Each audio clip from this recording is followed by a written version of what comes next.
La mort, ce n'est pas que c'est la fin de vie, mais c'est la manière par laquelle notre fille est partie. La barbarie, la cruauté, d'un comportement de jeune immoral. Et nous sommes ici, vous avez constaté le monde qui est là, la Ligue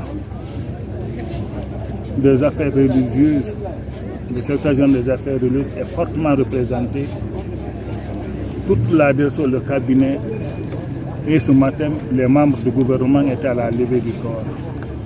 La mobilisation qu'il y a au niveau de l'État, la mobilisation qu'il y a au niveau des organisations de la société civile, des organes de défense des droits de l'homme et de la femme, toute cette mobilisation aujourd'hui nous réconforte la famille de Feu Massila.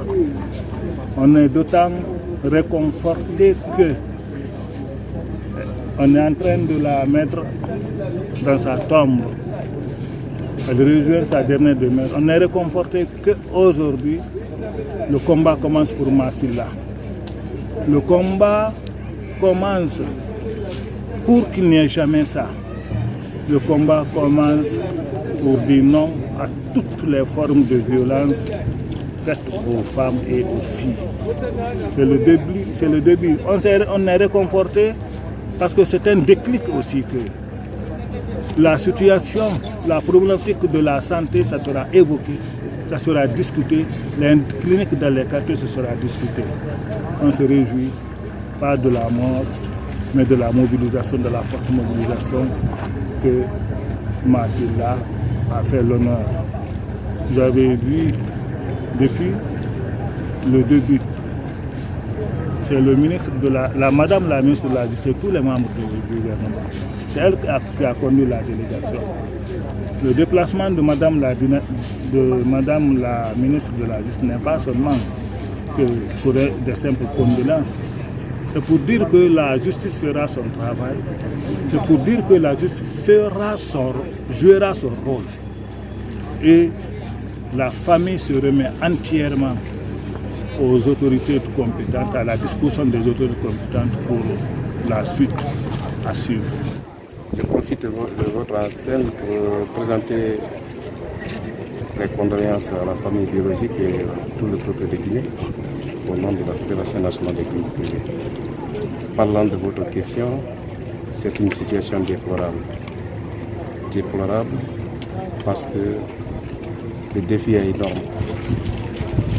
Le défi étant énorme, nous avions mentionné ça dans une réforme.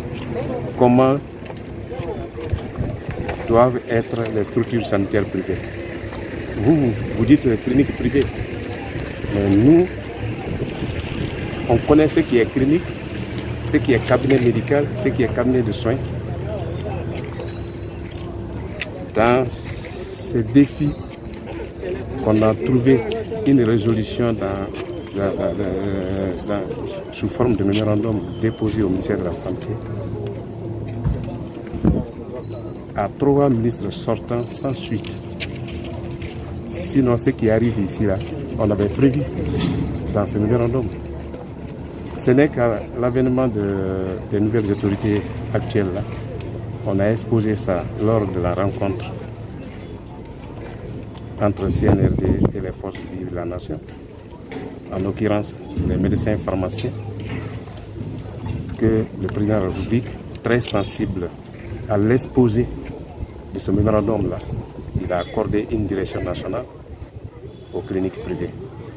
Nous pensons que dès l'installation de cette direction nationale privée sera résolue là. Parce que nous allons montrer à la population là où elle doit se faire opérer. Ce n'est pas n'importe quelle clinique, ce n'est pas n'importe quel cabinet de soins. Aujourd'hui, cette affaire, en tout cas, est devant la justice. Et quelle va être votre position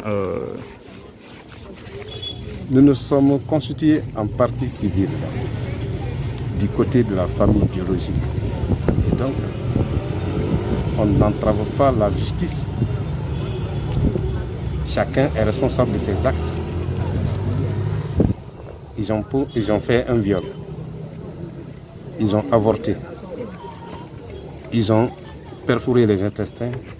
Ils ont gardé le malade jusqu'à ce que ça a arrivé à un degré de pourriture avant d'intéresser l'hôpital Ignace Dine pour l'évacuation en Tunisie.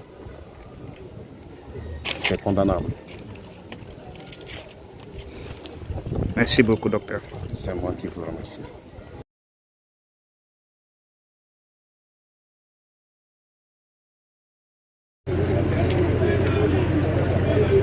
Profiter de ce jour, le jour de l'enterrement de Massila, lancer un message pour tous les Guinéens, tout le monde entier, et suite à cet acte ignoble commis par les soi-disant médecins. Ça, franchement, ça m'a touché au fond du cœur. Et ça a touché tout un Guinéen et ça a touché surtout l'intégrité de la femme guinéenne. Sinon que c'est des personnes auxquelles on a confiance. Quand on a des problèmes, nous courons vers ces médecins. S'il arrive à agir comme ça, je ne peux rester à la maison sans manifester ma colère, dire halte, arrêtez, arrêtons cela, c'est pas bon. Voilà en fait la motivation qui m'a poussé de venir écrire ça, montrer tout le monde entier que d'arrêter. Ça suffit, ça suffit, ça suffit.